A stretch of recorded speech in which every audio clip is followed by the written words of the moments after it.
4 बटाटे उकडून घेतलेत. आता तेल ठेवूया गरम करायला. आज आपण मिरची टाकून आणि हळद टाकून गोड बटाट्याची भाजी बघणार आहोत. गोड म्हणजे त्याच्यात काही साखर नाही टाकायची, तर मिरची वगैरे मिरचीची भाजी करतो म्हणून आमच्या इकडे गोड बटाट्याची भाजी म्हणतात. चला आता बघूया. तेल जरा तापून दे. आता तापले. आता आपण त्यात राई टाकूया. हे बघा, थोडीसं जिरं टाकूया. राई जिरं चांगलं असं तडतडलं की त्याच्यानंतर आपण आलं आणि लसूण असं ठेचून घेतलंय. पूर्ण पेस्ट नाही केले. खलबत्त्यामध्ये हे बघा खलबत्त्यामध्ये असं ठेचून घेतलंय, ते आपण टाकूया. ही भाजी खायला खूप छान लागते. मी खूप दिवसांनी बनवतो ही भाजी. आता आलं आणि जिरं आणि राई तडतडायला लागले, तर आपण आता हे टाकूया. लसूण आणि आलं ठेचून घेतलेलं ते टाकून झाल्याच्या नंतर थोडं आपण तेलामध्ये ते असं परतून घेऊ, त्याचा कच्चेपणा जाण्यासाठी. हे बघा, वास पण मस्त सुटलाय. हे मी असं खेचून ह्याच्याऐवजी तुम्ही एकदम पेस्ट करून टाकलात तरी चालेल, आलं आणि लसूणची. पण हे जरा भाजी खाताना मस्तपैकी असं दाताखाली त्याची चव येईल म्हणून मी घेतलंय. आता हे झालं आहे, त्याचा कच्चेपणा थोडा जाईल त्या तेलात. मग आपण इथे कढीपत्ता टाकूया. मी ते कढीपत्ता टाकलाय. माझा कढीपत्ता थोडा सुकला फ्रीजमध्ये, एकदम असा टवटवीत नाही आहे. हे बघा, कढीपत्ता टाकल्याच्या नंतर आपण इथे मिरच्या टाकूया. मी 2 मिरच्या घेतल्या, ते आपण चांगले अशा तेलामध्ये परतवून घेऊ. हे बघा, मस्त वास येतो, एकदम सुगंधित. गोड बटाट्याच्या भाजीवर तुम्ही पुरी खाऊ शकता, चपाती खाऊ शकता. हे बघा, हे तेलामध्ये असं परतून घेतलंय.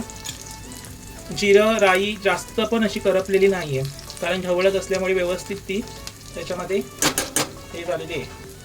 आता आपण काय करूया, मी बारीक कांदा कापून घेतला. एक छोटा नाही, जास्त मध्यम आकाराचा कांदा आहे, तो आपण टाकूया. हे बघा, आता कांदा जरा मऊ होईपर्यंत चांगलं तेलात परतून घेऊ. हो बघा, चांगलं असं तेलामध्ये परतून घ्यायचं. खाली वर खाली करून असं सगळीकडे त्याला तेल लागायला हवं. कांदा असं मऊ झालाय. आता आपण एक टोमॅटो घेतलाय बारीक कापून, तो टाकूया. हो बघा, टोमॅटो चांगला एकजीव करून घेऊया तेलामध्ये. सोपी, एकदम सोपी भाजी, खायला पण मस्त चवीला. हे बघा, चांगलं असं टमाटा फिरून घेऊया आपण त्याच्यामध्ये. ह्या कांदा, टोमॅटो, राई, जिरं, आलं आणि लसूण ह्याचाच वास एवढा सुगंध सुटलाय ना, ह्याचा वास एवढा सुंदर आलाय. हे बघा, चांगलं असं मी परतून घेतलं. आपण काय करायचं मग, हे आता चांगलं असं परतून झालंच आहे.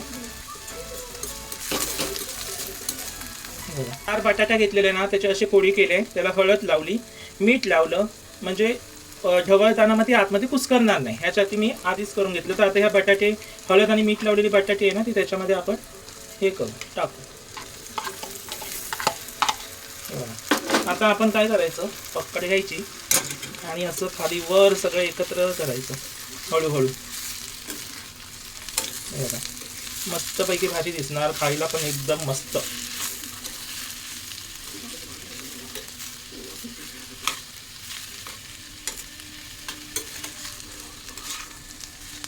हे बघा, मस्त वाटते ती, एकदम खाली वर करायची मस्तपैकी.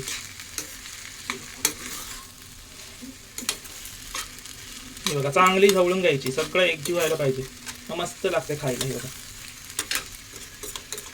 कांदा वगैरे. आता काय करायचं, 2-3 मिनिटं आहे ना, जरा झाकण ठेवून आहे ना, त्याला वाफ घेऊन घ्यायची.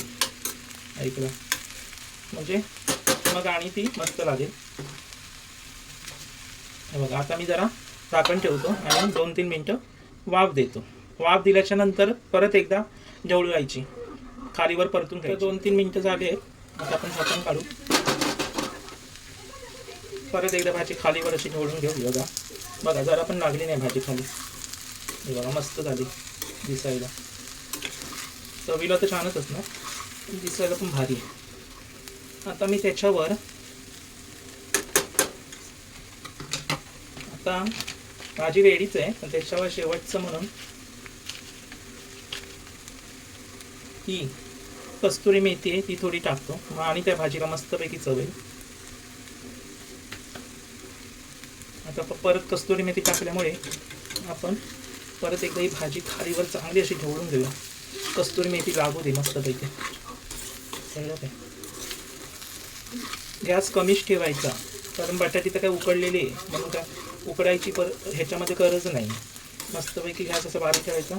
बारीक गॅसवरच सगळी भाजी करायची.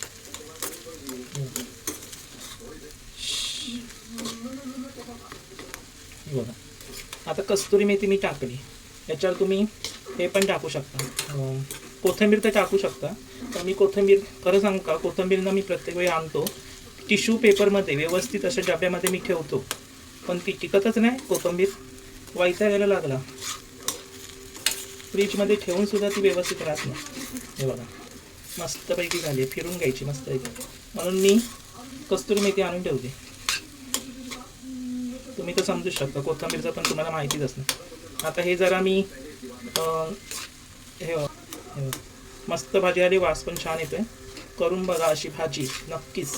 आणि माझी रेसिपी आवडली तर लाईक करा, शेअर करा, सबस्क्राईब करा. पुरी बरोबर पुरी भाजी मस्त लागेल. हे बघा झाली. आता आपण एका ताटामध्ये सर्व करू, म्हणजे एका ताटामध्ये एका बाउलमध्ये चपाती बरोबर किंवा ताटामध्ये असं घेऊ. बघा मस्त दिसते, वास पण छान आलाय. तर नक्की चॅनलला सबस्क्राईब करा, कमेंट करा, लाईक करा, चॅनलची लिंक शेअर करा. ही बघा ही भाजी तयार आहे. आता गॅस पट करून बंद करून